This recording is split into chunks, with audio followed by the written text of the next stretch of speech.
Thanks for joining us. This is Bereans at the Gate. This is our video blog. We need to talk about something I think that's incredibly important for the country, and I think that's Dr. Clausen's footwear. So I don't know if the camera, can we pan to Dr. Clausen's shoe? Dr. Clausen, can you reveal the audience what your shoe looks like? My shoe actually looks like, yes. So you have to give us some background about what's going on with your foot, because is this just a West Virginia byproduct, or is this something a little bit more significant? Necessity is the mother of invention, plus cheapness to go with that. So necessity and cheapness. That's right. I have a corn, a very painful corn on the top of my little toe.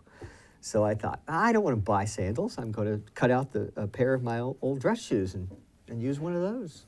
So that's the only reason. And this is where we are. It works. Dress shoes that work. Goodwill is there for a reason. We still have a cover to it. I hear that your footwear showed up on Overheard at Cedarville on Facebook.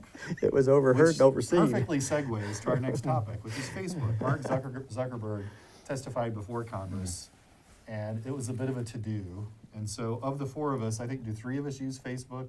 Jeff, are you on Facebook? I have an account, but I haven't posted anything in like 15 years. That's All right. before Wow. Facebook. That was my speech. So he doesn't. Facebook. So I don't. So you may have an account, you may not. The rest of us have an account. There are clearly issues about the privacy of data as it relates to Facebook. The senators, I think in particular, gave Zuckerberg a bit of a going over on some pretty important issues.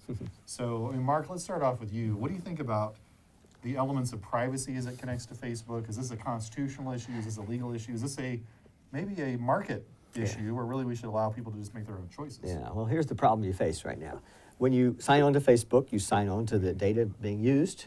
You agree to that. Now, realize nobody really reads that stuff. Well, yeah, that's hundreds of pages of documents, is that right?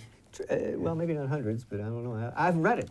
With the express purpose of making liars of all of us who say, I agree. That's I correct. agree, that's fair right. enough. So we have given over our rights to our privacy, right, to Facebook. So they can use it essentially any way they want, except outside of clearly legal boundaries, which are relatively few in a private company, if you've signed them away. Right. So really, we've given away our rights. I don't know what else we can say. We might not feel good about it. I agree with that. I don't feel good about them using it in some ways. And I see they use my data. I can tell that Right.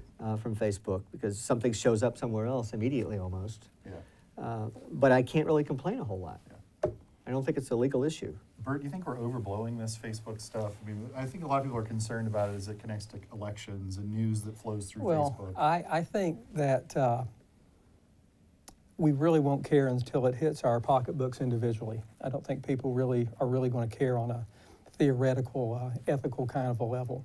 I do see it being a problem if Facebook feels as though, or if they're regulated to a point where they have to start regulating speech, and this huge private company that's so powerful now is able to dictate what can be said and what can't be said.